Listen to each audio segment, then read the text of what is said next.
brought you by Silver Pumps and Motors. Top quality और consistent performance के लिए सिर्फ सिल्वर पंप्स नाम याद रखना। కాంగ్రెస్ కామారెడ్డి డిక్లరేషన్ ను ఎట్టి పరిస్థితుల్లో అమలు జరగనివ్వమన్నారు కేంద్ర మంత్రి బండి సంజయ్.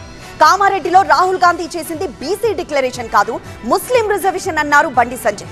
కాంగ్రెస్ సర్కార్ బీసీలకు ద్రోహం చేస్తున్నా కొన్ని బీసీ సంఘాలు సిగ్గు లేకుండా ప్రభుత్వానికి మద్దతిస్తున్నాయని మండిపడ్డారు. బీసీ రిజర్వేషన్ల బిల్లు ఆర్డినెన్స్ పై తెలంగాణ ప్రభుత్వాన్ని టార్గెట్ చేశారు కేంద్ర మంత్రి బండి సంజయ్. కాంగ్రెస్ పార్టీ కామారెడ్డిలో చేసింది బీసీ డిక్లరేషన్ కాదన్నారాయన. అది ముమ్మాటికి ముస్లిం డిక్లరేషన్ అన్నారు. కాంగ్రెస్ అమలు చేస్తామన్న 42% బీసీ రిజర్వేషన్ కేవలం ముస్లిం రిజర్వేషన్ గా మారిందన్నారు బండి సంజయ్. కామారెడ్డిలో వీళ్ళు ప్రకటించింది బీసీ డిక్లరేషన్. వాళ్ళ జరుగుతున్నది ఏంది? బీసీలకు 5% మాత్రమే ఇచ్చారు, ముస్లింలకు 10% ఇచ్చారు.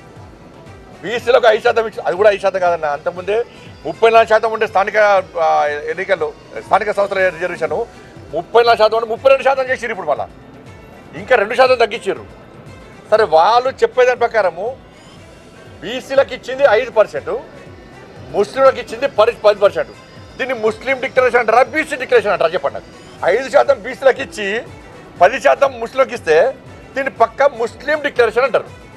ఇక్కడ కాంగ్రెస్ పార్టీ కామారెడ్డి వేదికగా ఈ తెలంగాణ రాష్ట్రంలోని హిందువులను బీసీలను దగా చేసింది, మోసం చేసింది. మీరు ఇప్పుడు ఇచ్చేది ముస్లిం డిక్లరేషన్, బీసీ డిక్లరేషన్ కాదు మీరు అమలు చేసేది.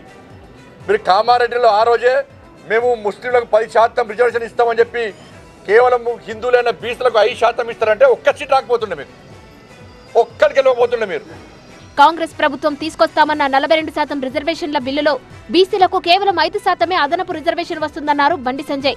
మిగిలిన 10% ముస్లింలకు కేటాయిస్తున్నారని ఆరోపించారు కేంద్ర మంత్రి.